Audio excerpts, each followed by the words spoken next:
Manifiesto Comunista, por Karl Marx. Prólogo de Marx y Engels a la edición alemana de 1872.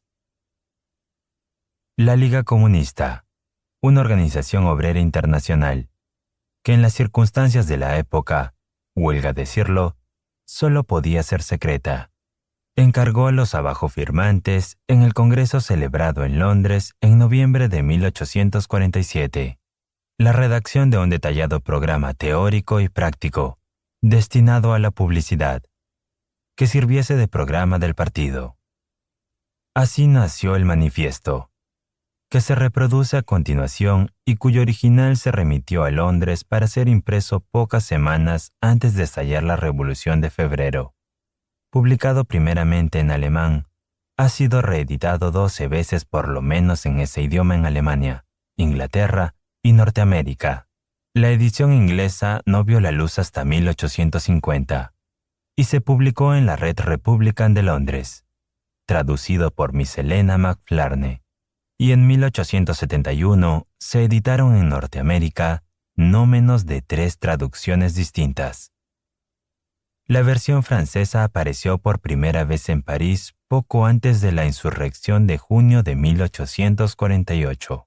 Últimamente ha vuelto a publicarse en La Socialité de Nueva York y se prepara para una nueva traducción.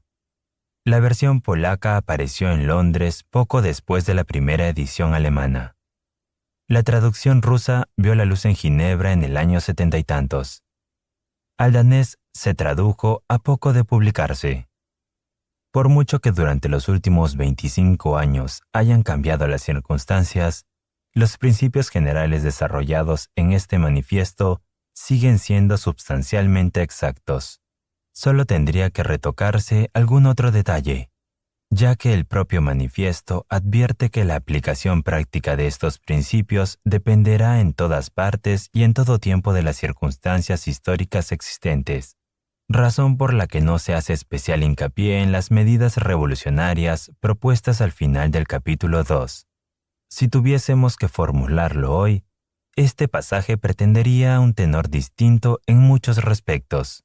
Este programa ha quedado a trozos anticuado por efecto del inmenso desarrollo experimentado por la gran industria en los últimos 25 años, con los consiguientes procesos ocurridos en cuanto a la organización política de la clase obrera y por el efecto de las experiencias prácticas de la Revolución de Febrero en primer término, y sobre todo de la Comuna de París, donde el proletario por primera vez tuvo el poder político en sus manos por espacio de 2 meses. La Comuna ha demostrado, principalmente, que la clase obrera no puede limitarse a tomar posesión de la máquina del Estado en el bloque, poniéndola en marcha para sus propios fines.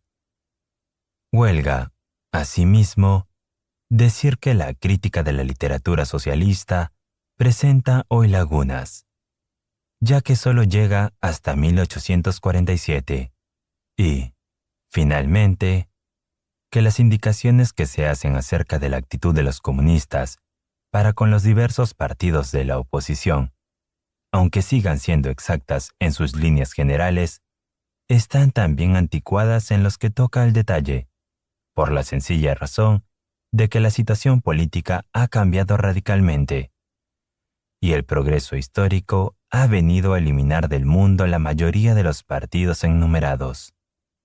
Sin embargo, el manifiesto es un documento histórico, que nosotros no nos creemos ya autorizados a modificar. Tal vez una edición posterior aparezca precedida de una introducción que abarque el periodo que va desde 1847 hasta los tiempos actuales. La presente reimpresión nos ha sorprendido sin dejarnos tiempo para eso.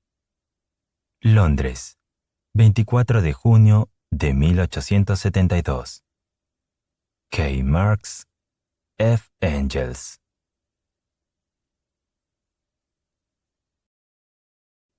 Manifiesto del Partido Comunista.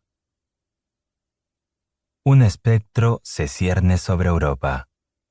El espectro del comunismo.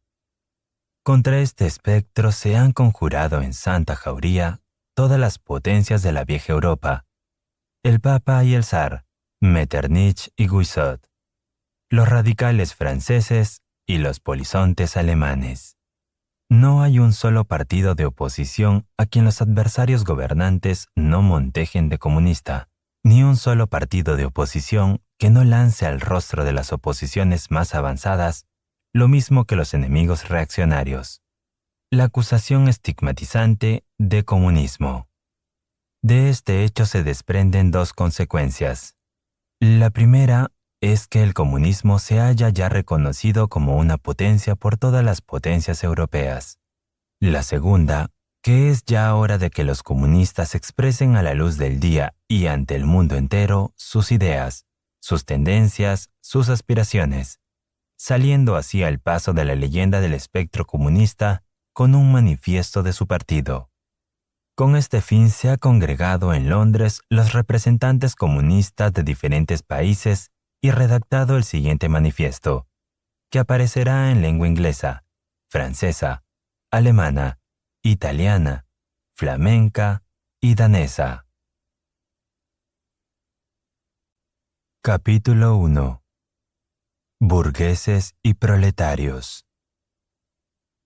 Toda la historia de la sociedad humana, hasta la actualidad, es una historia de luchas de clases: libres y esclavos, patricios y plebeyos, varones y siervos de la gleba, maestros y oficiales.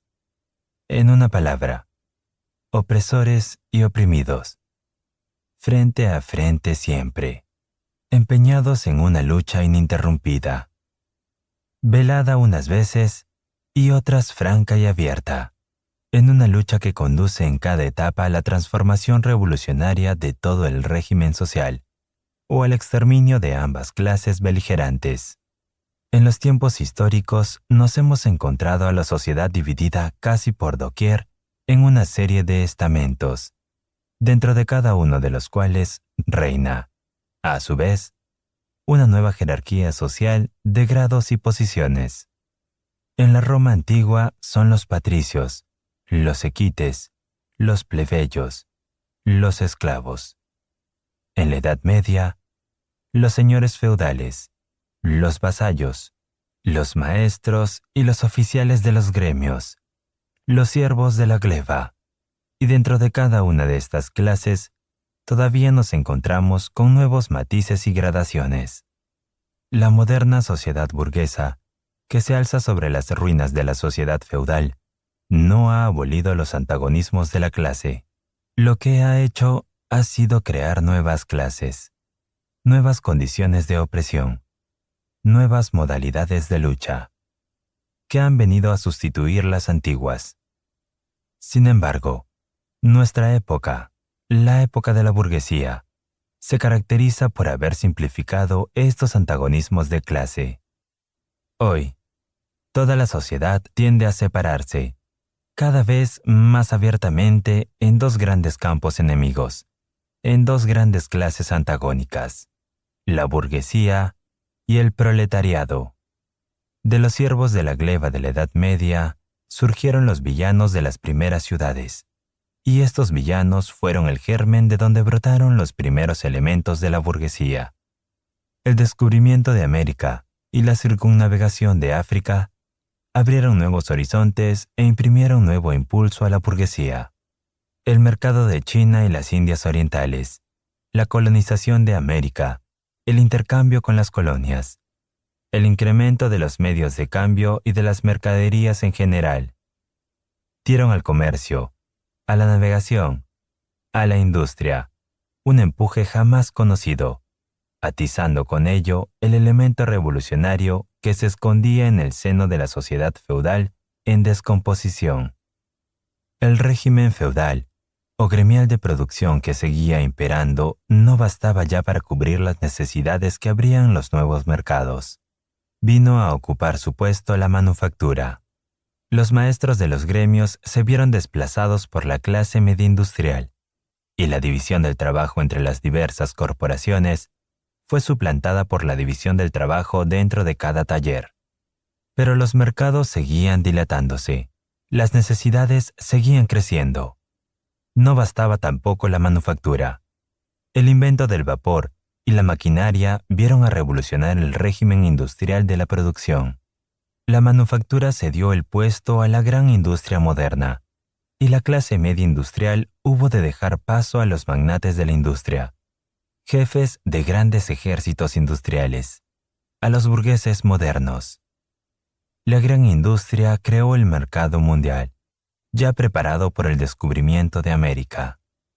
El mercado mundial imprimió un gigantesco impulso al comercio, a la navegación, a las comunicaciones por tierra. A su vez, estos progresos redundaron considerablemente el provecho de la industria, y en la misma proporción en que se dilataban la industria, el comercio, la navegación, los ferrocarriles.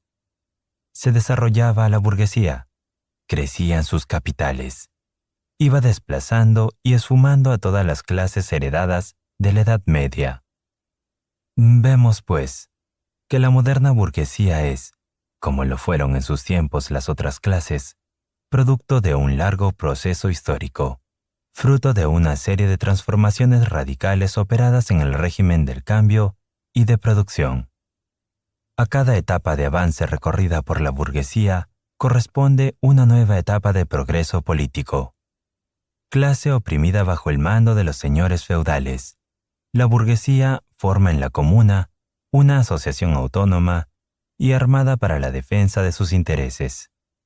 En unos sitios se organiza en las repúblicas municipales independientes, en otros forma el tercer estado tributario de las monarquías.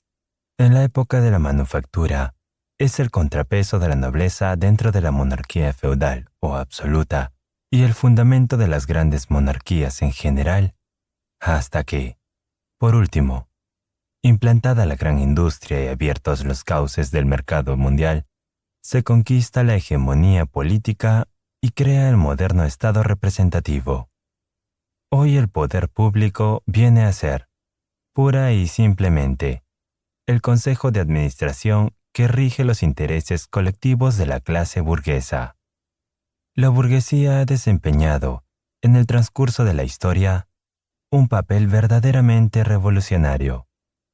Dondequiera que se instauró, echó por tierra todas las instituciones feudales, patriarcales e idílicas. Desgarró implacablemente los abigarrados lazos feudales que unían al hombre con sus superiores naturales, y no dejó en pie más vínculo que el desinterés escueto, el del dinero constante y sonante, que no tiene entrañas, hecho por encima del santo temor de Dios, de la devoción mística y piadosa, del ardor caballeresco y la tímida melancolía del buen burgués, el jarro de agua helada de sus cálculos egoístas.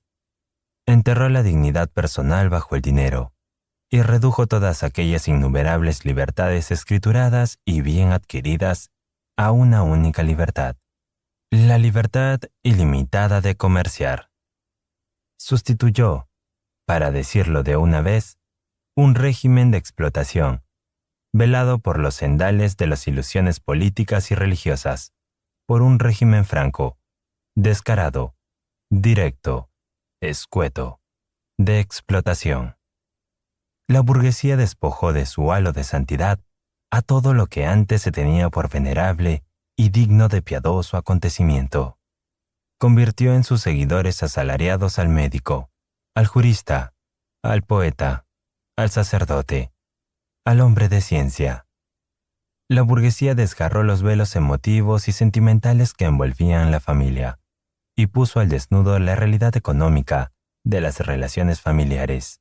La burguesía vino a demostrar que aquellos alardes de fuerza bruta que la reacción tanto admira en la Edad Media tenían su complemento cumplido en la haraganería más indolente. Hasta que ella no lo reveló, no supimos cuánto podía dar de sí el trabajo del hombre. La burguesía ha producido maravillas mucho mayores que las pirámides de Egipto, los acueductos romanos y las catedrales góticas. Ha acometido y dado cima a empresas mucho más grandiosas que las emigraciones de los pueblos y las cruzadas. La burguesía no puede existir si no es revolucionando incesantemente los instrumentos de la producción. que tanto vale decir el sistema todo de la producción, y con él todo el régimen social. Lo contrario de cuantas clases sociales la precedieron, que tenían todos por condición primaria de vida la intangibilidad del régimen productivo vigente. La época de la burguesía se caracteriza y distingue de todas las demás por el constante y agitado desplazamiento de la producción, por la conmoción ininterrumpida de todas las relaciones sociales, por una inquietud y una dinámica incesantes. Las relaciones inconmovibles y mohosas del pasado, con todo su séquito de ideas y creencias viejas y venerables, se derrumban, y las nuevas envejecen antes de echar raíces. Todo lo que se creía permanente y perenne se esfuma. Lo santo es profanado, y al fin, el hombre se ve constreñido por la fuerza de las cosas, a contemplar con mirada fría su vida y sus relaciones con los demás. La necesidad de encontrar mercados espolea a la burguesía de una punta o de otro planeta. Por todas partes anidas, en todas partes construye. Por doquier establece relaciones. La burguesía, al explotar el mercado mundial, da a la producción y al consumo de todos los países un sello cosmopolita. Entre los elementos de los reaccionarios destruye los cimientos nacionales de la industria. Las viejas industrias nacionales se vienen a tierra, arrolladas por otras nuevas, cuya instauración es problema vital para todas las naciones civilizadas, por industrias que ya no transforman como antes las materias primas del país, sino las traídas de los climas más lejanos y cuyos productos encuentran salida no solo dentro de las fronteras, sino en todas las partes del mundo. Brotan necesidades nuevas que ya no bastan a satisfacer, como en otro tiempo, los frutos del país, sino que reclaman para su satisfacción los productos de tierras remotas. Ya no reina aquel mercado local y nacional que se bastaba a sí mismo y donde encontraba nada de fuera. Ahora, la red del comercio es universal y en ella se entran unidades de vehículos de interdependencia, todas las naciones. Y lo que acontece con la producción material, acontece también con la del espíritu. Los productos espirituales de las diferentes naciones vienen a formar un asevero común. Las limitaciones y peculiaridades del carácter nacional van pasando a un segundo plano, y las literaturas locales y nacionales confluyen todas en una literatura universal. La burguesía, con el rápido perfeccionamiento de todos los medios de producción, con las facilidades increíbles de su red de comunicaciones, lleva la civilización hasta las naciones más salvajes. El bajo precio de sus mercaderías es la artillería pesada con la que derrumba todas las murallas de la China, con las que obliga a capitular las tribus bárbaras más ariscas en su odio contra el extranjero. Obliga a todas las naciones a abrazar el régimen de producción de la burguesía o perecer. Las obliga a implantar en su propio seno la llamada civilización, es decir, a hacerse burguesas. Crea un mundo hecho a su imaginación y semejanza. La burguesía somete el campo al imperio de la ciudad, crea ciudades enormes, intensifica la población urbana en una fuerte proporción respecto a la campesina, y arranca a una parte considerable de la gente del campo al cretinismo de la vida rural. Y del mismo modo que somete el campo a la ciudad, somete los pueblos bárbaros y semibárbaros a las naciones civilizadas, los pueblos campesinos a los pueblos burgueses, el oriente al occidente. La burguesía va aglutinando cada vez más los medios de producción, la propiedad y los habitantes del país. Aglomera la población, centraliza los medios de producción y concreta en manos de unos cuantos la propiedad. Este proceso tenía que conducir por fuerza lógica a un régimen de centralización política. Territorios antes independientes, apenas aliados, con intereses distintos, distintas leyes, gobiernos autónomos y líneas aduaneras propias, se asocian y refunden en una nación única, bajo un gobierno, una ley, un interés nacional de clase y una sola línea aduanera. En el siglo corto que lleva de existencia como clase soberana, la burguesía ha creado energías productivas mucho más grandiosas y colosales que todas las pasadas generaciones juntas. Basta pensar en el sentimiento de las fuerzas naturales por la mano del hombre, en la maquinaria, en la aplicación de la química a la industria y a la agricultura, en la navegación de vapor, en los ferrocarriles, en el telégrafo eléctrico, en la roturación de continentes enteros, en los ríos abiertos de la navegación, en los nuevos pueblos que brotaron de la tierra como por el ensalmo. ¿Quién en los pasados siglos pudo sospechar siquiera que en el regazo de la sociedad fecunda por el trabajo del hombre yaciesen soterradas tantas y tales energías y elementos de producción? Hemos visto que los medios de producción y de transporte sobre los cuales se desarrolló la burguesía brotaron en el seno de la sociedad feudal. Cuando estos medios de transporte y de producción alcanzaron una determinada fase en su desarrollo, resultó que las condiciones en las que la sociedad feudal producía y comerciaba, la organización feudal de la agricultura y manufactura, en una palabra, el régimen feudal de la propiedad, no correspondían ya al estado progresivo de las fuerzas productivas. Obstruían la producción en vez de fomentarla. Se habían convertido en otras tantas trabas para su desenvolvimiento. Era menester hacerles saltar y saltaron. Vino a ocupar su puesto libre la concurrencia, con la constitución política y social de ella adecuada, en la que se revelaba ya la hegemonía económica y política de la clase burguesa. Pues bien, ante nuestros ojos se desarrolla hoy un espectáculo semejante. Las condiciones de producción y de cambio de la burguesía, el régimen burgués de la propiedad, la moderna sociedad burguesa, que ha sabido hacer brotar, como por encanto tan fabulosos medios de producción y de transporte, recuerda al brujo impotente para dominar los espíritus subterráneos que conjuró. Desde hace varias décadas, la historia de la industria y del comercio no es más que la historia de las modernas fuerzas productivas que se rebelan contra el régimen vigente de producción, contra el régimen de la propiedad, donde residen las condiciones de la vida del predominio político de la burguesía. Basta mencionar las crisis comerciales, cuya periódica reiteración supone un peligro cada vez mayor para la existencia de la sociedad burguesa toda. Las crisis comerciales, además de destruir una gran parte de los productos elaborados, aniquilan una parte considerable de las fuerzas productivas existentes. En esas crisis se desata una epidemia social que a cualquiera de las épocas anteriores hubiera parecido absurda e inconcebible: la epidemia de la superproducción. La sociedad se ve retraída repentinamente a un estado de barbarie momentánea.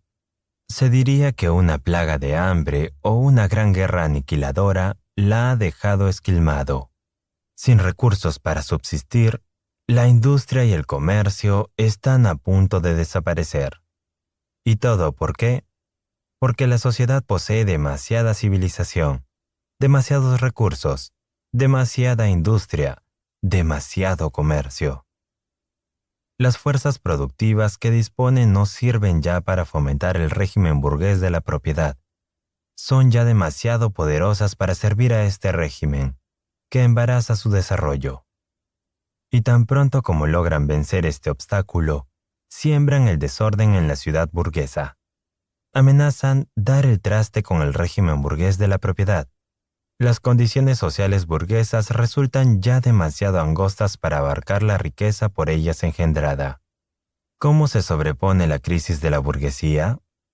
De dos maneras: destruyendo violentamente una gran masa de fuerzas productivas y conquistándose nuevos mercados, a la par que procurando explotar más concienzudamente los mercados antiguos. Es decir, que remedia unas crisis preparando otras más extensas e imponentes, y mutilando los medios de que dispone para precaverlas. Las armas con que la burguesía derribó al feudalismo se vuelven ahora contra ella.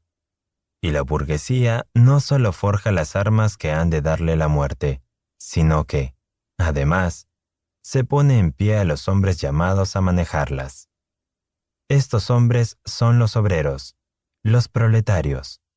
En la misma proporción en que se desarrolla la burguesía, es decir, el capital, desarróllase también el proletario, esa clase obrera moderna que solo puede vivir encontrando trabajo y que solo encuentra trabajo en la medida en que éste alimenta el incremento del capital.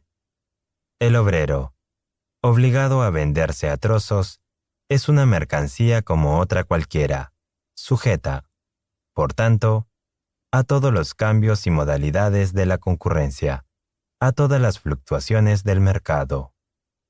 La extensión de la maquinaria y la división del trabajo quitan a el régimen proletario actual, todo carácter autónomo, toda libre iniciativa y todo encanto para el obrero. El trabajador se convierte en un simple resorte de la máquina, del que solo se exige una operación mecánica, monótona, de fácil aprendizaje.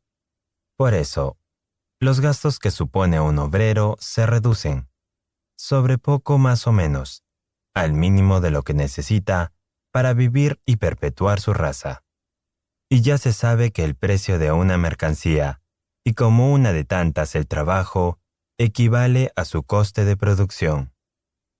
Cuanto más repelente es el trabajo, tanto más disminuye el salario pagado al obrero. Más aún, cuanto más aumentan la maquinaria y la división del trabajo, tanto más aumenta también bien porque se alargue la jornada, bien porque se intensifique el rendimiento exigido, se acelere las marchas de las máquinas, etc.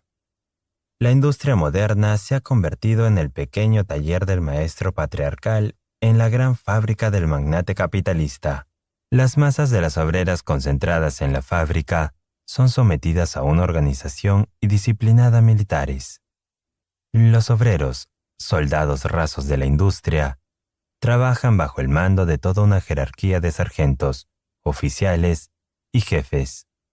No son solo siervos de la burguesía y del Estado burgués, sino que están todos los días y todas las horas bajo el yugo esclavizador de la máquina, del contramaestre y, sobre todo, del industrial burgués dueño de la fábrica. Y este despotismo es tanto más mezquino, más excretable, más indignante, cuanta mayor es la franqueza con que proclama que no tiene otro fin que el lucro, cuanto menores son la habilidad y la fuerza que reclama el trabajo manual, es decir, cuanto mayor es el desarrollo adquirido por la moderna industria, también es mayor la proporción en que el trabajo de la mujer y el niño desplaza al hombre. Socialmente ya no rigen para la clase obrera esas diferencias de edad y de sexo. Son todos, hombres, mujeres y niños, meros instrumentos de trabajo, entre los cuales no hay más diferencia que la del coste. Y cuando ya la explotación del obrero por el fabricante ha dado su fruto y aquel recibe el salario, caen sobre él los otros representantes de la burguesía, el casero, el tendero, el prestamista, etc. Toda una serie de elementos modestos que venían perteneciendo a la clase media, pequeños industriales, comerciantes y rentistas, artesanos y labriegos, son absorbidos por el proletario, unos porque su pequeño caudal no basta para alimentar las exigencias de la gran industria y sucumben arrollados por la competencia de los capitales más fuertes, y otros porque sus aptitudes quedan sepultadas bajo los nuevos progresos de la producción. Todas las clases sociales contribuyen, pues, a nutrir las filas del proletariado. El proletariado recorre diversas etapas antes de fortificarse y consolidarse. Pero su lucha contra la burguesía data del instante mismo de su existencia. Al principio son obreros aislados, luego los de una fábrica, luego los de toda una rama de trabajo, los que se enfrentan, en una localidad, con el burgués que personalmente los explota. Sus ataques no van solo contra el régimen burgués de producción, van también contra los propios instrumentos de la producción. Los obreros, sublevados, destruyen las mercancías ajenas que les hacen la competencia, destrozan las máquinas, pegan fuego a las fábricas, pugnan por volver a la situación ya enterrada del obrero medieval. En esta primera etapa, los obreros forman una masa diseminada por todo el país y desunida por la concurrencia. Las concentraciones de masas de obreros no son todavía frutos de su propia unión, sino fruto de la unión de la burguesía, que para alcanzar sus fines políticos propios, tienen que poner en movimiento, cosa que todavía logra, a todo el proletariado. En esta etapa, los proletariados no combaten contra sus enemigos, sino contra enemigos de sus enemigos, contra los vestigios de la monarquía absoluta, los grandes señores de la tierra, los burgueses no industriales, los pequeños burgueses. La marcha de la historia está toda concentrada en manos de la burguesía, y cada triunfo así alcanzado es un triunfo de la clase burguesa. Sin embargo, el desarrollo de la industria no solo nutre las filas del proletariado, sino que las aprieta y concentra. Sus fuerzas crecen, y crece también la conciencia de ellas. Y al paso de la maquinaria va borrando las diferencias y categorías en el trabajo y reduciendo los salarios casi en todas partes a un nivel bajísimo y uniforme. Van nivelándose también los intereses y las condiciones de vida dentro del proletariado. La competencia, cada vez más aguda, desatada entre la burguesía y las crisis comerciales que desencadena, hacen cada vez más inseguro el salario del obrero. Los progresos incesantes y cada día más veloces del maquinismo aumentan gradualmente la inseguridad de su existencia. Las colisiones entre obreros y burgueses aislados van tomando el carácter, cada vez más señalado, de colisiones entre dos clases. Los obreros empiezan a coaligarse contra los burgueses, se asocian y unen para la defensa de sus salarios. Crean organizaciones permanentes para pertrecharse en previsión de posibles batallas. De vez en cuando estallan revueltas y sublevaciones. Los obreros arrancan algún triunfo que otro, pero transitorio siempre. El verdadero objetivo de estas luchas no es conseguir un resultado inmediato, sino ir extendiendo y consolidando la unión obrera. Coadyuvan a ello los medios cada vez más fáciles de comunicación, creados por la gran industria y que sirven para poner en contacto a los obreros de las diversas regiones y localidades. Gracias a este contacto, las múltiples acciones locales, que en todas partes presentan idéntico carácter, se convierten en un movimiento nacional, en una lucha de clases. Y toda lucha de clases es una acción política. Las ciudades de la Edad Media, con sus caminos vecinales, necesitaron siglos enteros para unirse con los demás. El proletariado moderno, gracias a los ferrocarriles, ha creado su unión en unos cuantos años. Esta organización de los proletarios como clase, que tanto vale decir como partido político, se ve minada a cada momento por la concurrencia desatada entre los propios obreros. Pero avanza y triunfa siempre, a pesar de todo, cada vez más fuerte, más firme, más pujante. Y aprovechándose de todas las discordias que surgen en el seno de la burguesía, impone la sensación legal de sus intereses propios. Así nace en Inglaterra la ley de la jornada de 10 horas.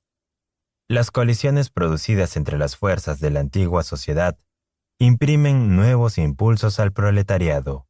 La burguesía lucha incesantemente, primero, contra la aristocracia, luego, contra aquellos sectores de la propia burguesía cuyos intereses chocan con los progresos de la industria, y siempre contra la burguesía de los demás países. Para librar estos combates no tienen más remedio que apelar al proletariado, reclamar su auxilio, arrastrándolo así a la palestra política. Y de este modo se suministra elementos de fuerza, es decir, armas contra sí misma. Además, Como hemos visto, los progresos de la industria traen a las filas proletarias a toda una serie de elementos de la clase gobernante, o a lo menos los coloca en las mismas condiciones de vida, y estos elementos suministrarán al proletariado nuevas fuerzas. Finalmente, en aquellos periodos en que la lucha de clases está a punto de decidirse, es tan violento y tan claro el proceso de desintegración de la clase gobernante latente en el seno de la sociedad antigua, que una pequeña parte de esa clase se desprenda de ella y abraza la causa revolucionaria, pasándose a la clase que tiene en sus manos el porvenir. Y así como antes una parte de la nobleza se pasaba a la burguesía, ahora una parte de la burguesía se pasa al campo del proletariado.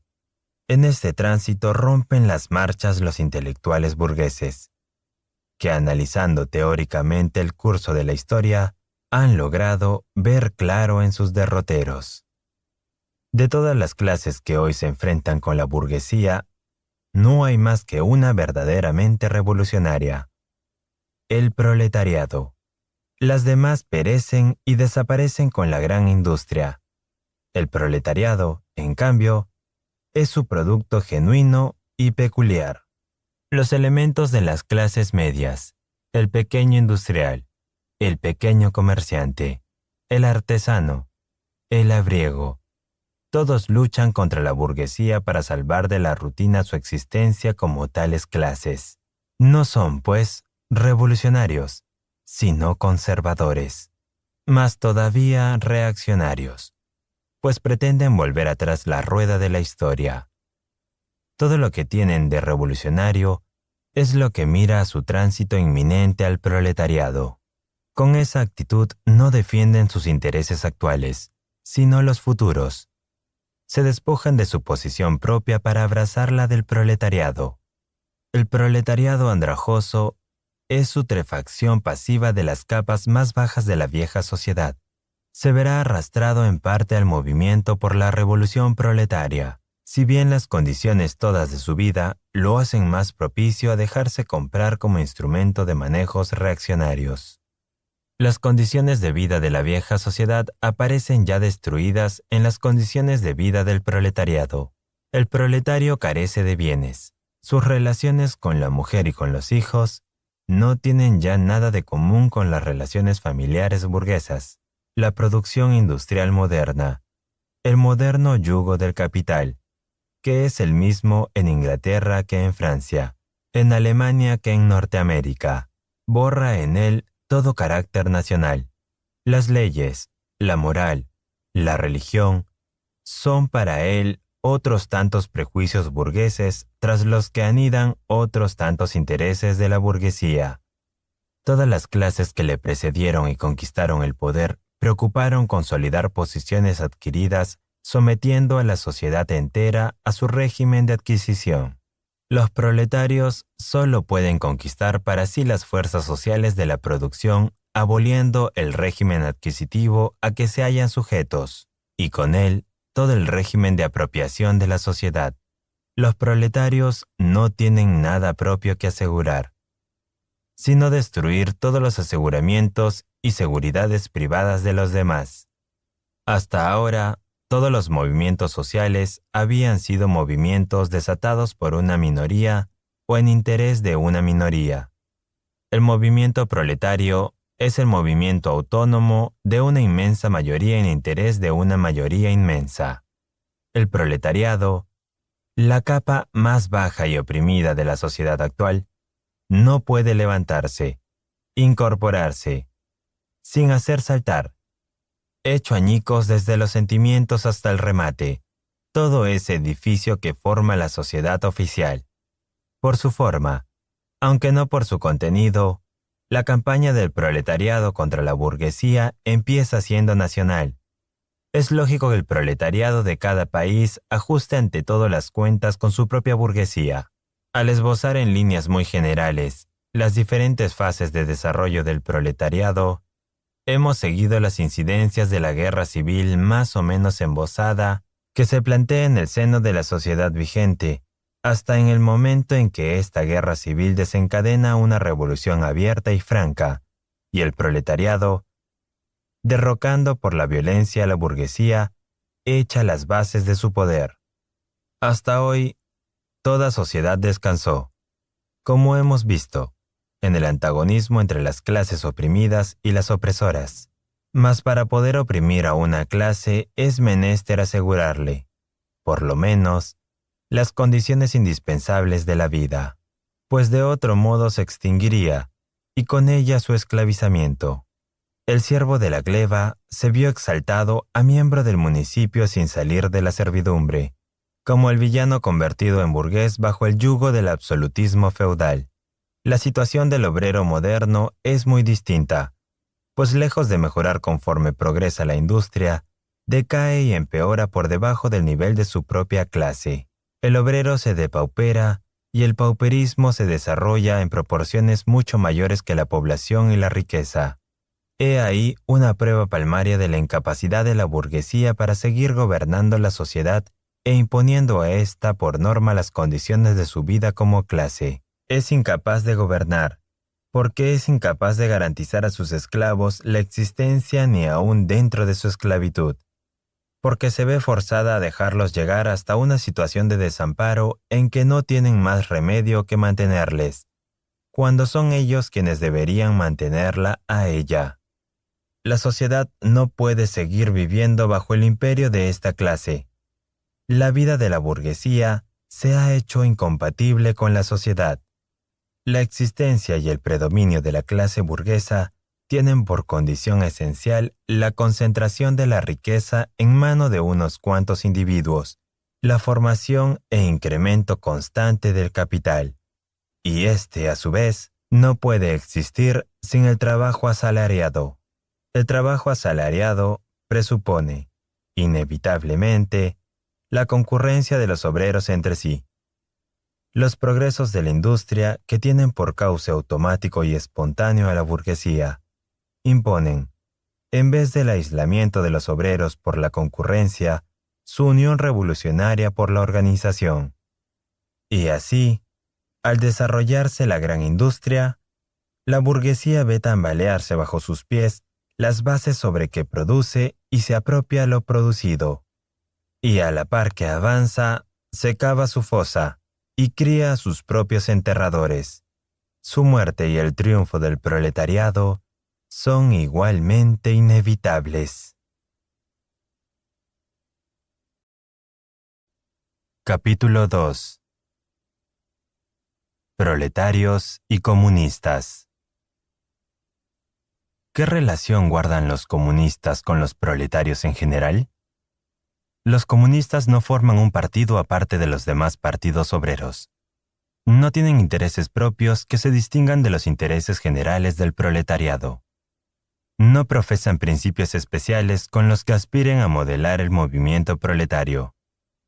Los comunistas no se distinguen de los demás partidos proletarios más que en esto, en que destacan y reivindican siempre, en todas y cada una de las acciones nacionales proletarias, los intereses comunes y peculiares de todo el proletariado, independientes de su nacionalidad, y en que, cualquiera sea la etapa histórica en que se mueva la lucha entre el proletariado y la burguesía, mantienen siempre el interés del movimiento enfocado en su conjunto. Los comunistas son, pues, prácticamente la parte más decidida, el acicate siempre en tensión de todos los partidos obreros del mundo. Teóricamente, llevan de ventaja a las grandes masas del proletariado su clara visión de las condiciones, los derroteros y los resultados generales a que ha de abocar el movimiento proletario. El movimiento inmediato de los comunistas es idéntico al que persiguen los demás partidos proletarios en general. Formar la conciencia de clase del proletariado, derrocar el régimen de la burguesía, llevar al proletariado a la conquista del poder. Las proposiciones teóricas de los comunistas no descansan ni mucho menos en las ideas, en los principios forjados o descubiertos por ningún redentor de la humanidad. Son toda expresión generalizada de las condiciones materiales de una lucha de la clase real y vívida, de un movimiento histórico que se está desarrollando a la vista de todos. La abolición del régimen vigente de la propiedad no es tampoco ninguna característica peculiar del comunismo. Las condiciones que forman el régimen de la propiedad han estado sujetas siempre a cambios históricos, a alteraciones históricas constantes. Así, por ejemplo, la Revolución Francesa abolió la propiedad feudal para instaurar sobre sus ruinas la propiedad burguesa. Lo que caracteriza al comunismo no es la abolición de la propiedad en general, sino la abolición del régimen de propiedad de la burguesía, de esta moderna institución de la propiedad privada burguesa. Expresión última y la más acabada de este régimen de producción y apropiación del producto que reposa sobre el antagonismo de dos clases, sobre la explotación de unos hombres por otros. Así entendida, pueden los comunistas resumir su teoría en esa fórmula. Abolición de la propiedad privada. Se nos reprocha que queremos destruir la propiedad personal bien adquirida, fruto del trabajo y del esfuerzo humano. Esa propiedad que es para el hombre la base de toda libertad, el acicate de todas las actividades y la garantía de toda independencia. La propiedad bien adquirida, fruto del trabajo y del esfuerzo humano.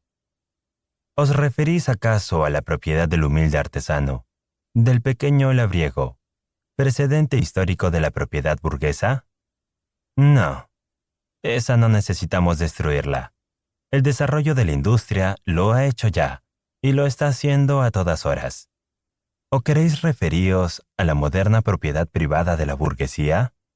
Decidnos, ¿es que el trabajo asalariado, el trabajo del proletario, le rinde propiedad? No, ni mucho menos. Lo que rinde es capital. Esa forma de propiedad que se nutre de explotación del trabajo asalariado, que solo puede crecer y multiplicarse a condición de engendrar nuevo trabajo asalariado, para hacerle también objeto de su explotación. La propiedad, en la forma que hoy presenta, no admite salida de este antagonismo del capital y trabajo asalariado. Detengámonos un momento a contemplar los dos términos de la antítesis. Ser capitalista es ocupar un puesto, no simplemente personal, sino social, en el proceso de la producción.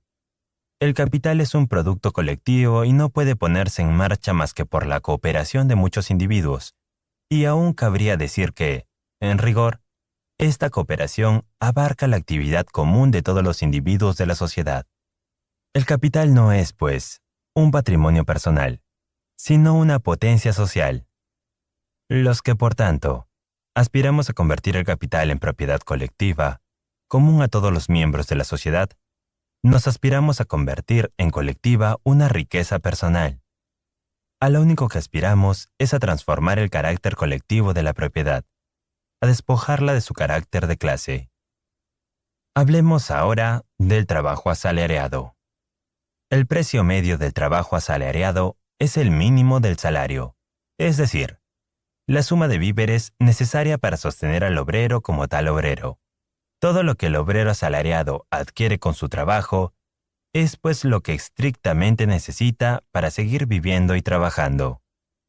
Nosotros no aspiramos en modo alguno a destruir este régimen de apropiación personal de los productos de un trabajo encaminado a crear medios de vida, régimen de apropiación que no deja, como vemos, el menor margen de rendimiento líquido y con él la posibilidad de ejercer influencia sobre los demás hombres.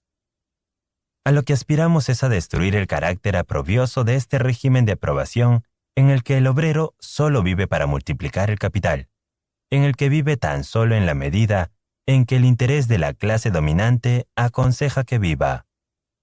En la sociedad burguesa, el trabajo vivo del hombre no es más que un medio de incrementar el trabajo acumulado. En la sociedad comunista, el trabajo acumulado será, por el contrario, un simple medio para dilatar, fomentar y enriquecer la vida del obrero. En la sociedad burguesa es, pues, el pasado el que impera sobre el presente. En la comunista, imperará el presente sobre el pasado. En la sociedad burguesa, se reserva el capital toda personalidad e iniciativa. El individuo trabajador carece de iniciativa y de personalidad. Y la abolición de estas condiciones llama a la burguesía abolición de la personalidad y la libertad. Y, sin embargo, tiene razón. Aspiramos en efecto a ver abolidas la personalidad, la independencia y la libertad burguesa. Por libertad se entiende, dentro del régimen burgués de la producción, el libre cambio, la libertad de comprar y vender. Desaparecido el tráfico, desaparecerá también, forzosamente, el libre tráfico. La apología del libre tráfico, como en general todos los ditirambos a la libertad que entona nuestra burguesía, solo tienen sentido y razón de ser en cuanto significan la emancipación de las trabas y la servidumbre de la Edad Media. Pero palidecen ante la abolición comunista del tráfico, de las condiciones burguesas de producción y de la propia burguesía. Os aterráis de que querramos abolir la propiedad privada, como si ya en el seno de vuestra sociedad actual, la propiedad privada no estuviese abolida para 9/10 partes de la población, como si no existiese precisamente a costa de no existir para esas 9/10 partes. ¿Qué es, pues, lo que en rigor nos reprocháis? Querer destruir un régimen de propiedad que tiene por necesaria condición el despojo de la inmensa mayoría de la sociedad. Nos reprocháis, para decirlo de una vez, querer abolir nuestra propiedad. Pues sí, a eso es a lo que aspiramos. Para vosotros, desde el momento en el que el trabajo no pueda convertirse ya en capital, en dinero, en renta, en poder social monopolizable, desde el momento en que la propiedad personal no pueda ya trocarse en propiedad burguesa, la persona no existe. Con eso confesáis que para vosotros no hay más persona que el burgués, el capitalista. Pues bien, la personalidad así concebida es la que nosotros aspiramos a destruir. El comunismo no priva a nadie del poder de apropiarse productos sociales. Lo único que no admite es el poder de usurpar por medio de esta apropiación el trabajo ajeno. Se arguye que, abolida la propiedad privada, cesará toda actividad y reinará la indolencia universal. Si esto fuese verdad, ya hace mucho tiempo que se habría estrellado contra el escollo de la holganza una sociedad como la burguesa, en que los que trabajan no adquieren y los que adquieren no trabajan. Vuestra objeción viene a reducirse, en fin de cuentas, a una verdad que no necesita de demostración, y es que, al desaparecer el capital, desaparecerá también el trabajo asalariado. Las objeciones formuladas contra el régimen comunista de apropiación y producción material se hacen extensivas a la producción de apropiación de los productos espirituales. Y así como el destruir la propiedad de clase equivale, para el burgués, a destruir la producción, el destruir la cultura de la clase es para él sinónimo de destruir la cultura en general. Esa cultura cuya pérdida tanto deplora es la que convierte en una máquina a la inmensa mayoría de la sociedad. Al discutir con nosotros y criticar la abolición de la propiedad burguesa, partiendo de vuestras ideas burguesas de libertad, cultura, derecho, etc., no os dais cuenta de que esas mismas ideas son otros tantos productos del régimen burgués de la propiedad y de producción. Del mismo modo que vuestro derecho no es más que la voluntad de vuestra clase elevada a la ley. Una voluntad que tiene su contenido y encarnación en las condiciones materiales de vida de vuestra clase. Compartís con todas las clases dominantes que han existido y perecieron la idea interesada de vuestro régimen de producción y de propiedad, obra de condiciones históricas que desaparecerán en el transcurso de la producción. Descansa sobre las leyes naturales eternas y sobre los dictados de la razón.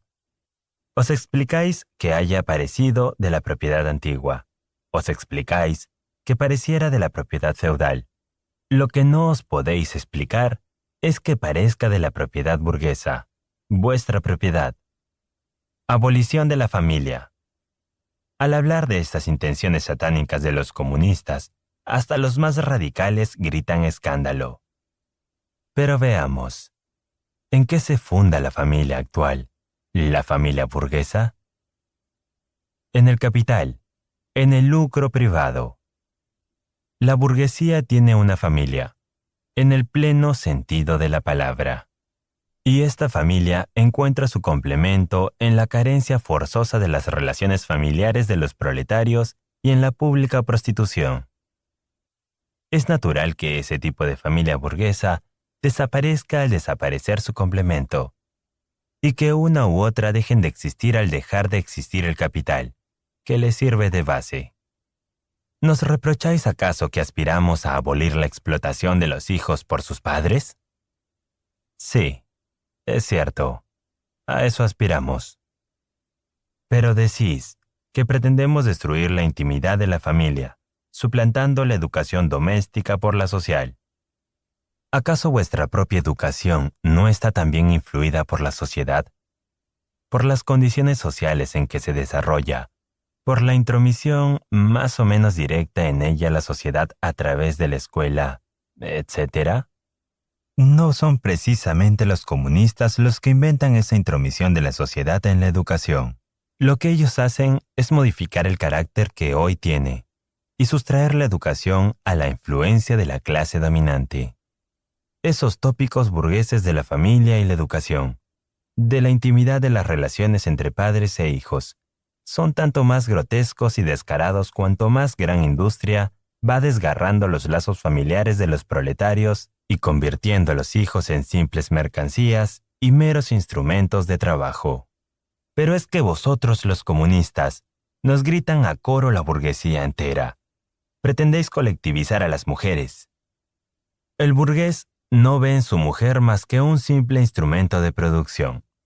Al oírnos proclamar la necesidad de que los instrumentos de producción sean explotados colectivamente, no puede por menos de pensar que el régimen colectivo será extensivo igualmente a la mujer.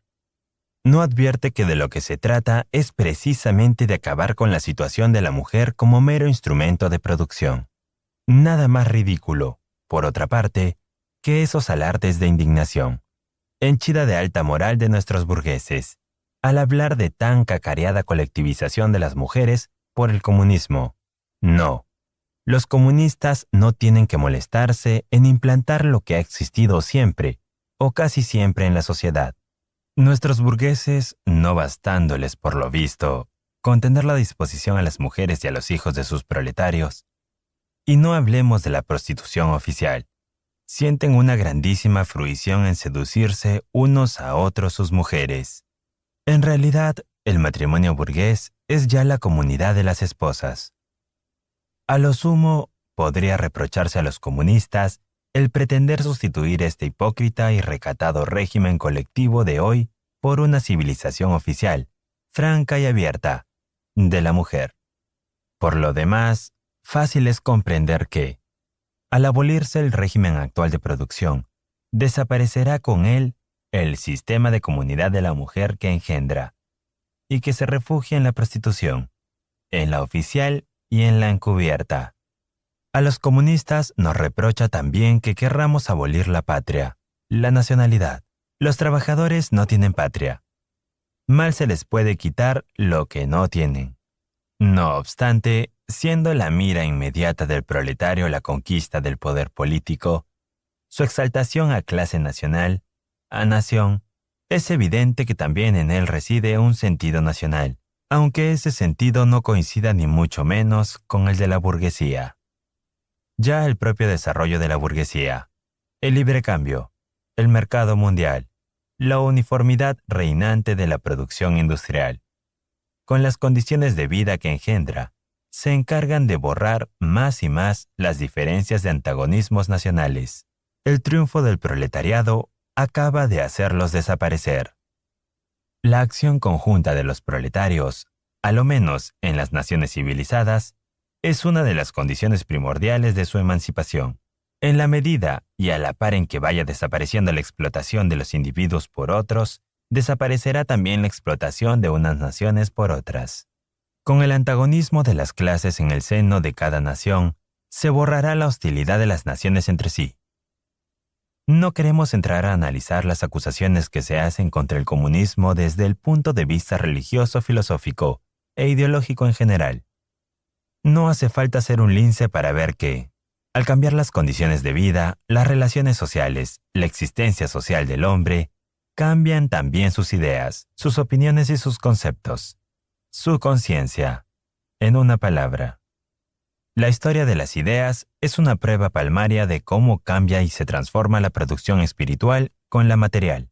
Las ideas imperantes en una época han sido siempre las ideas propias de la clase imperante. Se habla de ideas que revolucionan a toda una sociedad. Con ello, no se hace más que dar expresión a un hecho. Y es que el seno de la sociedad más antigua ha germinado ya los elementos para la nueva. Y a la par que se esfuman y derrumban las antiguas condiciones de vida, se derrumban y esfuman las ideas antiguas.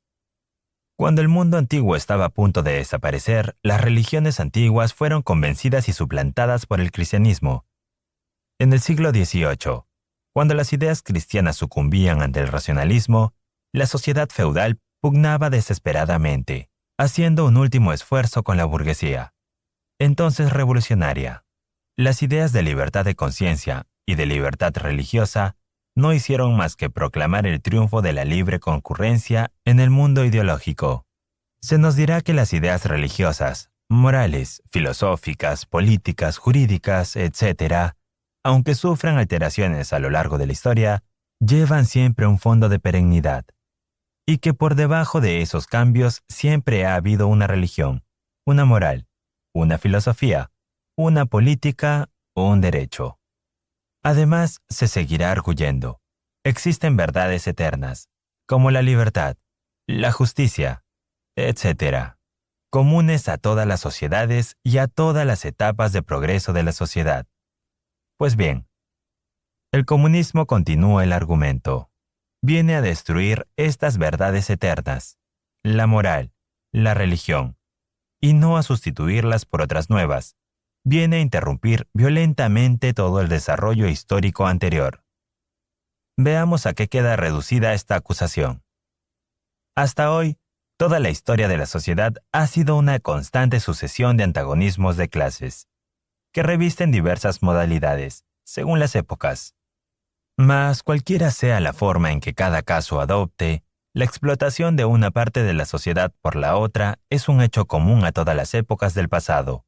Nada tiene, pues, de extraño que la conciencia social de todas las épocas se atenga, a despecho de toda la variedad y de todas las divergencias, a ciertas formas comunes, formas de conciencia hasta que el antagonismo de clases que las informa no desaparezca radicalmente. La revolución comunista viene a romper de la manera más radical con el régimen tradicional de la propiedad. Nada tiene, pues, de extraño que se vea obligada a romper, en su desarrollo, de la manera también más radical, con las ideas tradicionales. Pero no queremos detenernos por más tiempo en los reproches de la burguesía contra el comunismo. Ya dejamos dicho que el primer paso de la revolución obrera será la exaltación del proletariado al poder, la conquista de la democracia. El proletariado se valdrá del poder para ir despojando paulatinamente a la burguesía de todo el capital, de todos los instrumentos de la producción, concentralizándolos en manos del Estado, es decir, del proletariado organizado como clase gobernante, y procurando fomentar por todos los medios y con la mayor rapidez posible las energías productivas.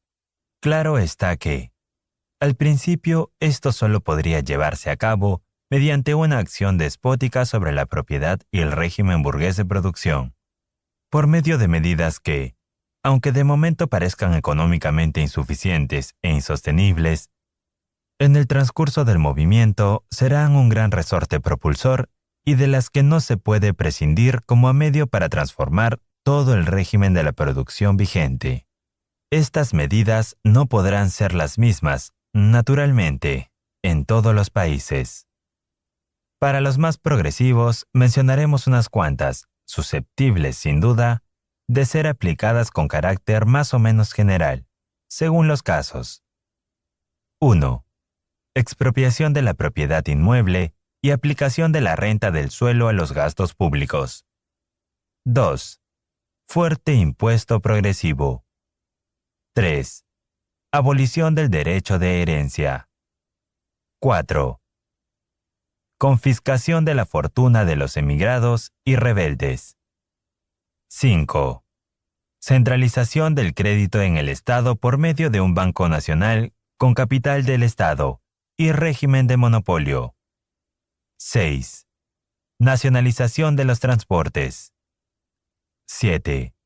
Multiplicación de las fábricas nacionales y de los medios de producción, roturación y mejora de terrenos con arreglo a un plan colectivo. 8. Proclamación del deber general de trabajar. Creación de ejércitos industriales, principalmente en el campo. 9. Articulación de las explotaciones agrícolas e industriales. Tendencia a ir borrando gradualmente las diferencias entre el campo y la ciudad. 10. Educación pública y gratuita de todos los niños. Prohibición del trabajo infantil en las fábricas bajo su forma actual. Régimen combinado de la educación con la producción material, etc. Tan pronto como, en el transcurso del tiempo, hayan desaparecido las diferencias de clase y toda la producción esté concentrada en manos de la sociedad, el Estado perderá todo carácter político. El poder político no es, en rigor, más que el poder organizado de una clase para la opresión de la otra. El proletariado se ve forzado a organizarse como clase para luchar contra la burguesía. La revolución le lleva al poder. Mas tan pronto como desde él, como clase gobernante, derribe por la fuerza el régimen vigente de producción. Con este hará desaparecer las condiciones que determinan el antagonismo de clases, las clases mismas, y por tanto, su propia soberanía como tal clase. Y a la vieja sociedad burguesa, con sus clases y sus antagonismos de clase, sustituirá una asociación en que el libre desarrollo de cada uno condicione el libre desarrollo de todos. Capítulo 3. Literatura socialista y comunista. El socialismo reaccionario. El socialismo feudal. La aristocracia francesa e inglesa, que no se resignaba a abandonar su puesto histórico, se dedicó, cuando ya no podía hacer otra cosa, a escribir libelos contra la moderna sociedad burguesa. En la Revolución Francesa de julio de 1830, en el movimiento reformista inglés, volvió a sucumbir, arrollada por el odiado intruso. Y no pudiendo dar ya ninguna batalla política seria, no le quedaba más arma que la pluma. Mas también en la palestra literaria habían cambiado los tiempos. Ya no era posible seguir empleando el lenguaje de la época de la Restauración. Para ganarse simpatías, la aristocracia hubo de olvidar aparentemente sus intereses y acusar a la burguesía, sin tener presente más interés que el de la clase obrera explotada.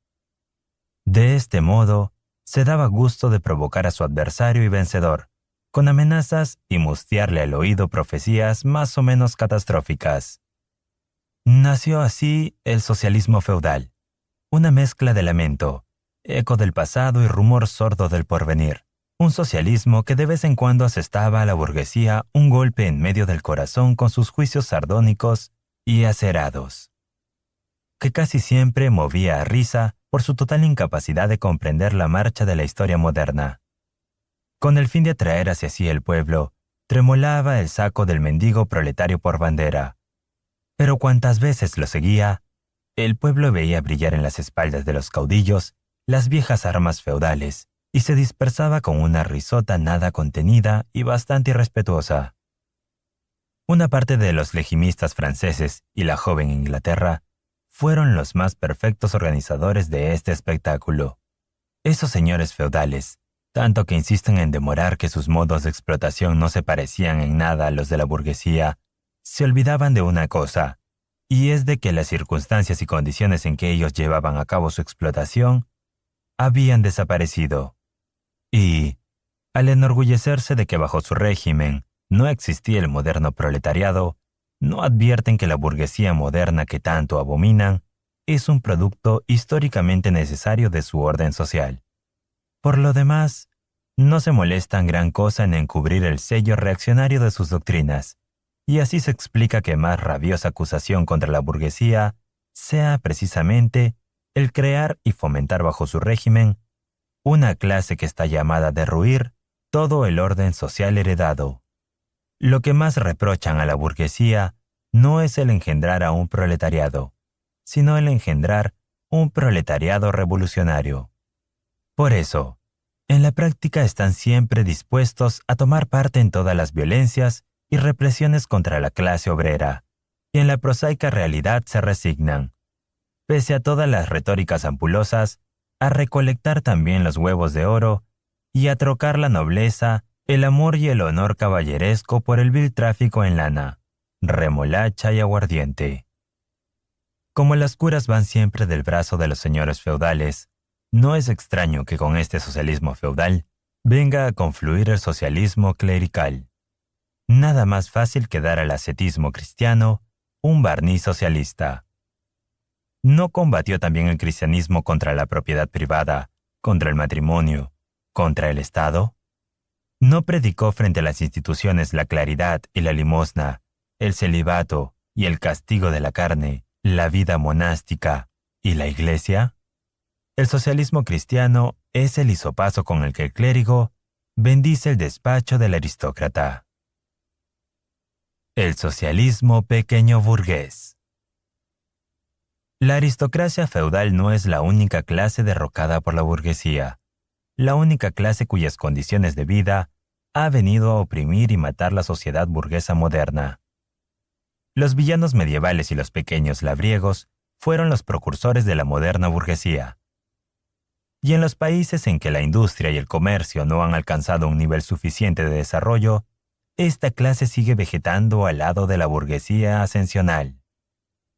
En aquellos otros países en que la civilización moderna alcanza un cierto grado de progreso, ha venido a formarse una nueva clase de pequeño burguesa, que flota entre la burguesía y el proletariado, y que, si bien gira constantemente en torno a la sociedad burguesa como satélite suyo, no hace más que brindar nuevos elementos al proletariado, precipitados a éste por la concurrencia.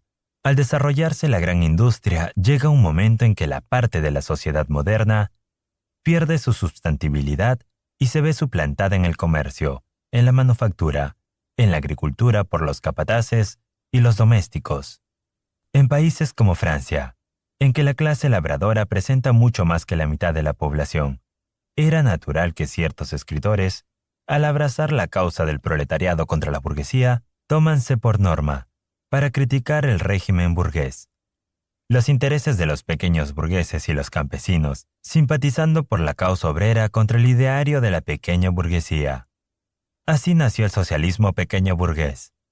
Su representante más caracterizado, lo mismo en Francia que en Inglaterra, es Sismondi. Este socialismo ha analizado con gran agudeza las contradicciones del moderno régimen de producción. Ha desenmascarado las argucias hipócritas con que pretenden justificarlas los economistas. Ha puesto de relieve de modo irrefutable los efectos aniquiladores del maquinismo y de la división del trabajo, la concentración de los capitales y la propiedad inmueble, la superproducción, la crisis, la inevitable desaparición de los pequeños burgueses y labriegos, la miseria del proletariado, la anarquía reinante en la producción, las desigualdades irritantes que claman en la distribución de la riqueza, la aniquiladora guerra industrial entre unas naciones contra otras, la disolución de las costumbres antiguas, de la familia tradicional y de las viejas nacionalidades. Pero en lo que atañe ya en sus fórmulas positivas, este socialismo no tiene más aspiración que restaurar los antiguos medios de producción y de cambio, y con ellos el régimen tradicional de la propiedad y la sociedad tradicional. Cuando no pretende volver a encajar por la fuerza los modernos medios de producción y de cambio dentro del marco del régimen de propiedad que hicieron y forzosamente tenían que hacer saltar. En uno y en otro caso peca, a la par, de reaccionario y de utópico. En la manufactura, la restauración de los viejos gremios, y en el campo, la implantación de un régimen patriarcal. He ahí sus dos magnas aspiraciones. Hoy, esta corriente socialista ha venido a caer en una cobarde modorra.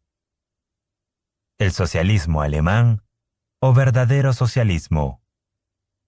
La literatura socialista y comunista de Francia, nacida bajo la presión de una burguesía gobernante y expresión literaria de la lucha librada contra su avallazamiento, fue importada en Alemania, en el mismo instante en que la burguesía empezaba a sacudir el yugo del absolutismo feudal.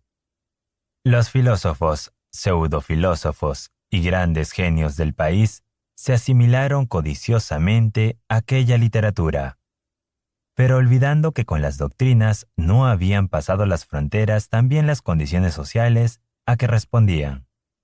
Al enfrentarse con la situación alemana, la literatura socialista francesa perdió toda su importancia práctica directa, para asumir una fisonomía puramente literaria y convertirse en una ociosa especulación acerca del espíritu humano de sus proyecciones sobre la realidad. Y así, mientras que los postulados de la primera Revolución Francesa eran, para los filósofos alemanes del siglo XVIII, los postulados de la razón práctica en general, las aspiraciones de la burguesía francesa revolucionaria representaban a sus ojos las leyes de la voluntad pura, de la voluntad ideal, de una voluntad verdaderamente humana. La única preocupación de los literarios alemanes era armonizar las nuevas ideas francesas con su vieja conciencia filosófica, o, por mejor decir, asimilarse desde su punto de vista filosófico a aquellas ideas.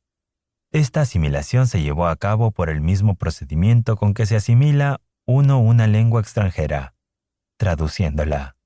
Todo el mundo sabe que los monjes medievales se dedicaban a reclamar los manuscritos que atesoraban las obras clásicas del paganismo con todo género de insubstanciales historias de santos de la Iglesia Católica.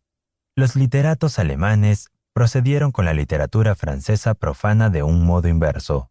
Lo que hicieron fue empalmar sus absurdos filosóficos a los originales franceses, y así, donde el original desarrollaba la crítica del dinero, ellos pusieron expropiación del ser humano.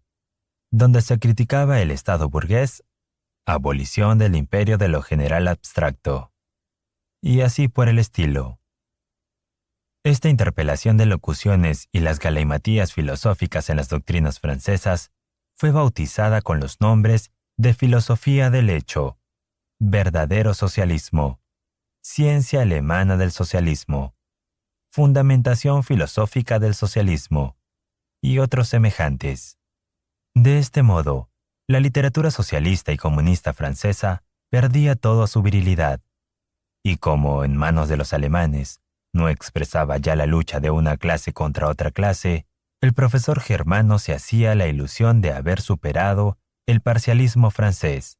A falta de verdaderas necesidades pregonaba de la verdad, y a falta de los intereses del proletariado mantenía los intereses del ser humano, del hombre en general, de ese hombre que no reconoce clases, que ha dejado de vivir en la realidad para transportarse al cielo vaporoso de la fantasía filosófica.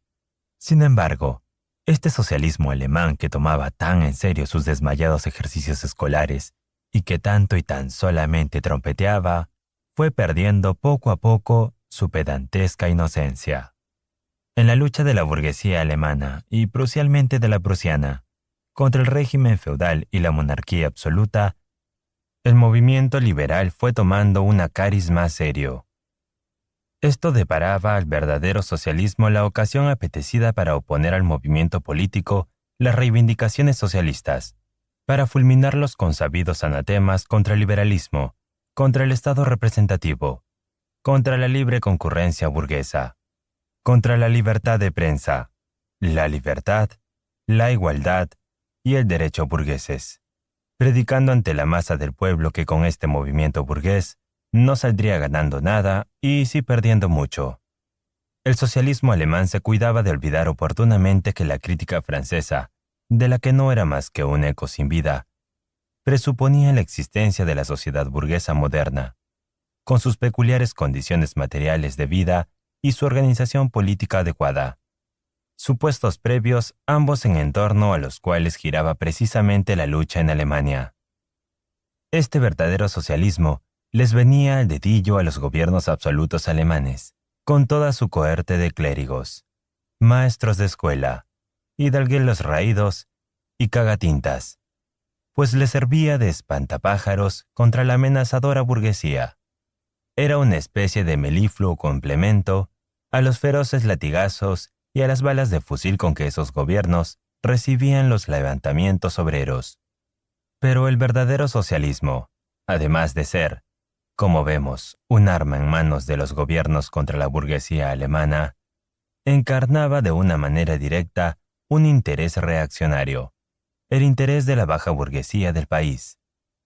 La pequeña burguesía, heredada del siglo XVI y que desde entonces no había cesado de aflorar bajo diversas formas y modalidades, constituye en Alemania la verdadera base social del orden vigente. Conservar esta clase es conservar el orden social imperante. Del predominio industrial y político de la burguesía teme la ruina segura, tanto por la concentración de capitales que ello significa, como porque entraña la formación de un proletariado revolucionario. El verdadero socialismo venía a cortar un tijeretazo. Así se lo imaginaba ella, las dos alas de este peligro. Por eso, se extendió por todo el país como una verdadera epidemia. El ropaje ampuloso con que los socialistas alemanes envolvían el puñado de huesos de sus verdades eternas, un ropaje tejido con hebras especulativas, bordado con las flores retóricas de su ingenio, empapado de nieblas melancólicas y románticas, hacía todavía más gustosa la mercancía para ese público. Por su parte, el socialismo alemán comprendía más claramente cada vez que su misión era la de ser el alto representante y abanderado de esa baja burguesía. Proclamó a la nación alemana como la nación modelo y al súbdito alemán como el tipo ejemplar del hombre. Dio a todos sus servilismos y vilezas un hondo y oculto sentido socialista, tornándolos en lo contrario de lo que en realidad eran.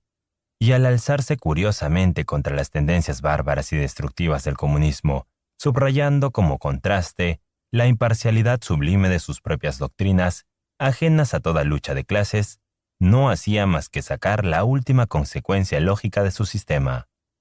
Toda la pretendida literatura socialista y comunista que circula por Alemania, con poquísimas excepciones, profesa estas doctrinas repugnantes y castradas.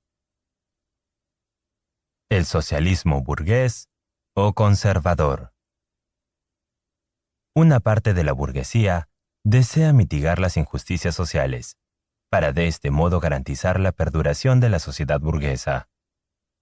Se encuentran en este bando los economistas, los filántropos, los humanitarios, los que aspiran a mejorar la situación de las clases obreras, los organizadores de actos de beneficencia, las sociedades protectoras de animales, los promotores de campañas contra el alcoholismo, los predicadores y reformadores sociales de toda la haya.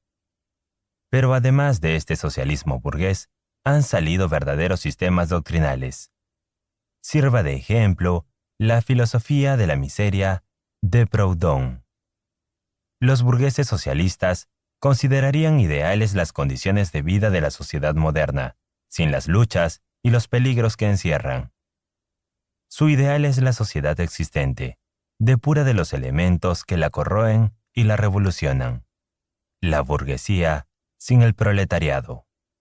Es natural que la burguesía represente el mundo en que gobierna como el mejor de los mundos posibles. El socialismo burgués eleva esta idea consoladora a sistema o a semisistema. Y al invitar al proletariado que lo realice, tomando posesión de la Nueva Jerusalén, lo que en realidad exige de él es que se avenga para siempre al actual sistema de sociedad, pero desterrando la deplorable idea de que él se forma. Una segunda modalidad, aunque menos sistemática y bastante más práctica de socialismo, pretende ahuyentar a la clase obrera de todo movimiento revolucionario, haciéndole ver que lo que a ella le interesa no son tales o cuales cambios políticos, sino simplemente determinadas mejoras en las condiciones materiales, económicas, de su vida. Claro está que este socialismo se cuida de no incluir entre los cambios que afectan a las condiciones materiales de vida la abolición del régimen burgués de producción, que solo puede alcanzarse por la vía revolucionaria. Sus aspiraciones se contraen a esas reformas administrativas que son conciliables con el actual régimen de producción y que, por tanto, no tocan para nada las relaciones entre el capital y el trabajo asalariado, sirviendo solo, en el mejor de los casos, para abaratar a la burguesía las costas de su reinado y sanearle el presupuesto. Este socialismo burgués a que nos referiremos solo encuentra expresión adecuada allí donde se convierte en mera figura retórica. Pedimos el libre cambio en interés de la clase obrera. En intereses de la clase obrera, pedimos aranceles protectores. Pedimos prisiones celulares e intereses de la clase trabajadora. Hemos dado, por fin, con la suprema y única seria aspiración del socialismo burgués. Todo el socialismo de la burguesía se reduce, en efecto, a una tesis, y es que los burgueses lo son y deben seguir siéndolo, en interés de la clase trabajadora. El socialismo y el comunismo crítico utópico. No queremos referirnos aquí a la doctrina en que todas las grandes revoluciones modernas abrazan las aspiraciones del proletariado.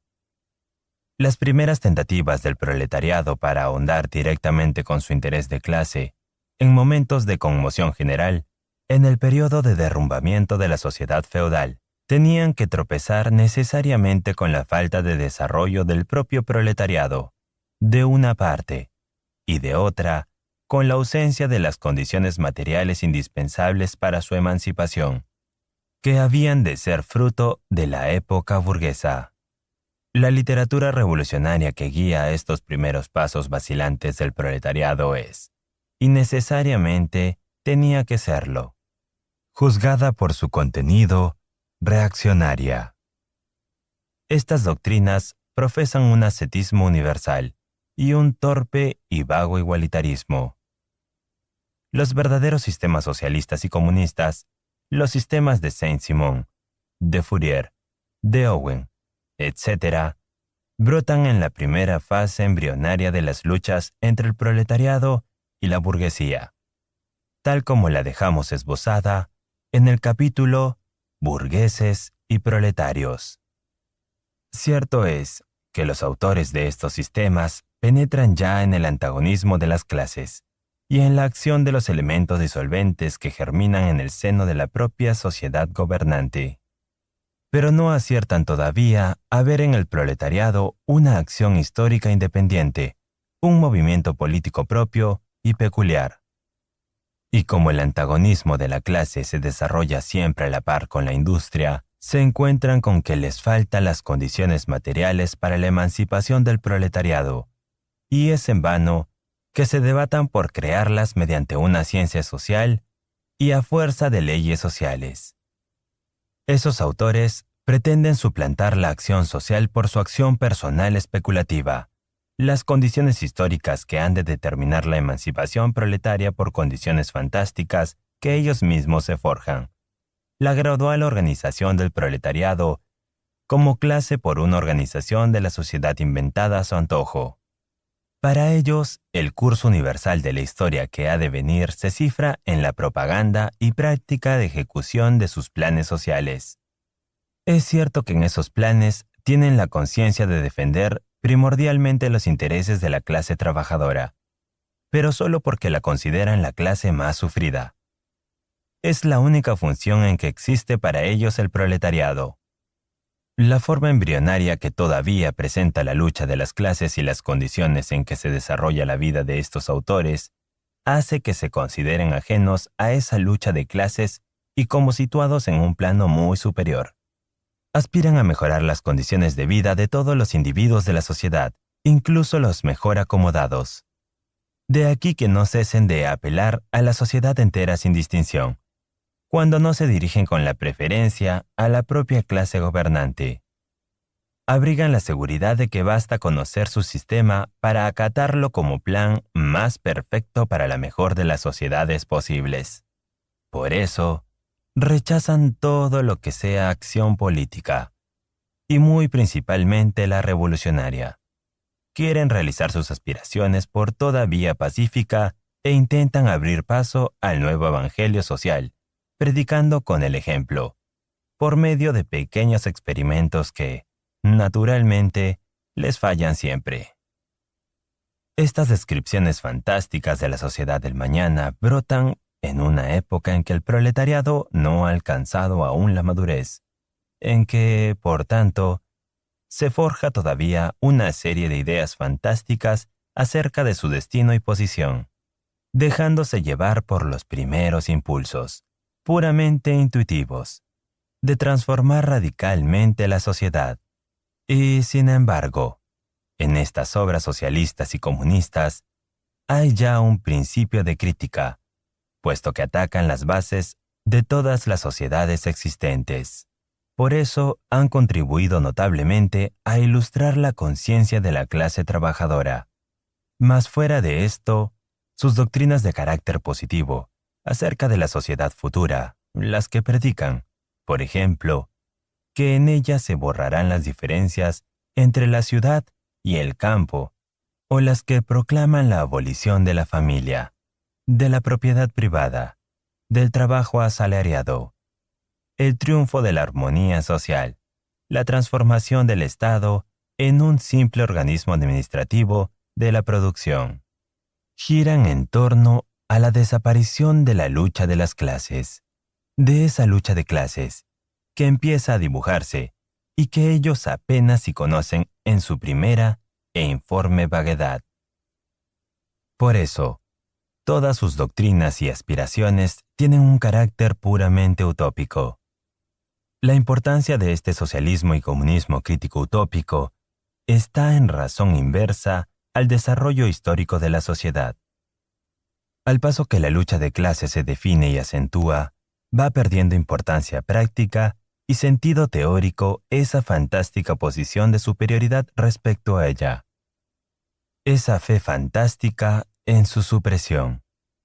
Por eso, aunque algunos de los autores de estos sistemas socialistas fueran en mucho respecto verdaderos revolucionarios, sus discípulos forman hoy sectas indiscutiblemente reaccionarias, que tremolan y mantienen hipertérritas las viejas ideas de sus maestros frente a los nuevos derroteros históricos del proletariado.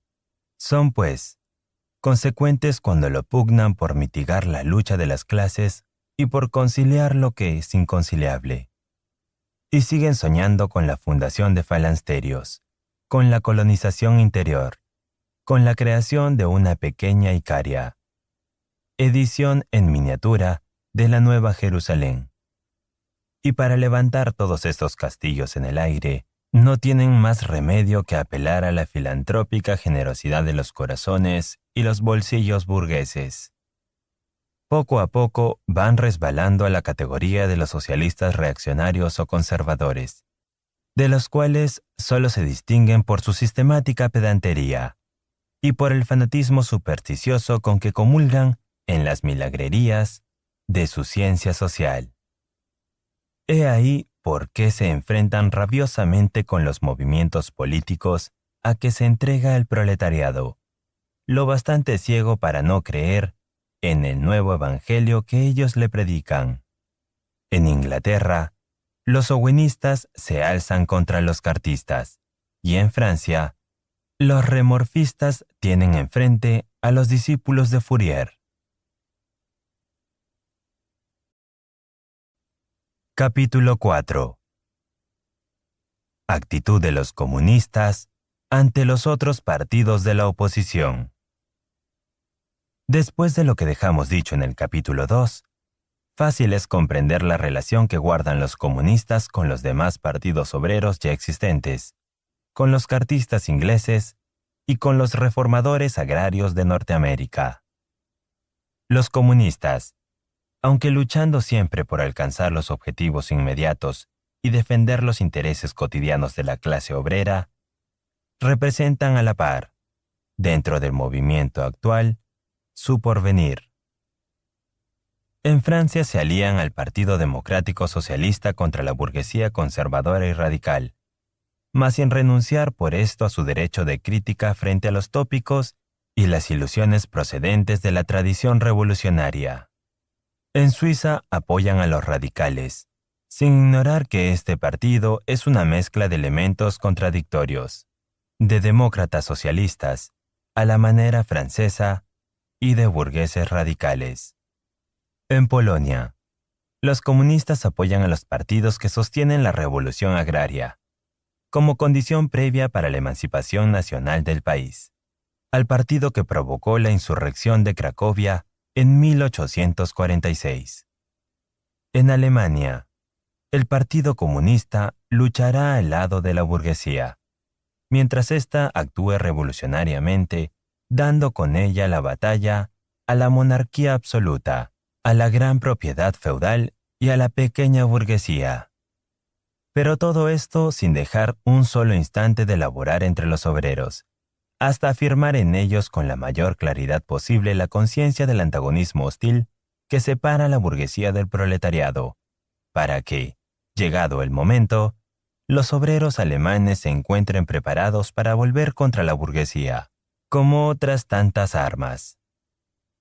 Esas mismas condiciones políticas y sociales que la burguesía, una vez que triunfe, no tendrá más remedio que implantar, para que en el instante mismo en que sean derrocadas las clases reaccionarias comience automáticamente la lucha contra la burguesía. Las miradas de los comunistas convergen con un especial interés sobre Alemania, pues no desconocen que este país está en vísperas de una revolución burguesa y que esa sacudida revolucionaria se va a desarrollar bajo las propicias condiciones de la civilización europea y con el proletariado mucho más potente que el de Inglaterra en el siglo XVII y el de Francia en el siglo XVIII. Razones todas para que la revolución alemana burguesa que se avecina no sea más que el preludio inmediato de una revolución proletaria. Resumiendo, los comunistas apoyan en todas partes, como se ve, cuantos movimientos revolucionarios se planteen contra el régimen social y político imperante. En todos estos movimientos se ponen de relieve el régimen de la propiedad, cualquiera sea la forma más o menos progresiva que revista, como la cuestión fundamental que se ventila. Finalmente, los comunistas laboran por llegar a la unión y a la inteligencia de los partidos democráticos de todos los países. Los comunistas no tienen por qué guardar encubiertas sus ideas e intenciones. Abiertamente declaran que sus objetivos solo pueden alcanzarse derrocando por la violencia todo el orden social existente. Tiemblen, si quieren, las clases gobernantes ante la perspectiva de una revolución comunista. Los proletarios, con ella, no tienen nada que perder, como no sea sus cadenas. Tienen, en cambio, un mundo entero que ganar. Proletarios de todos los países, uníos.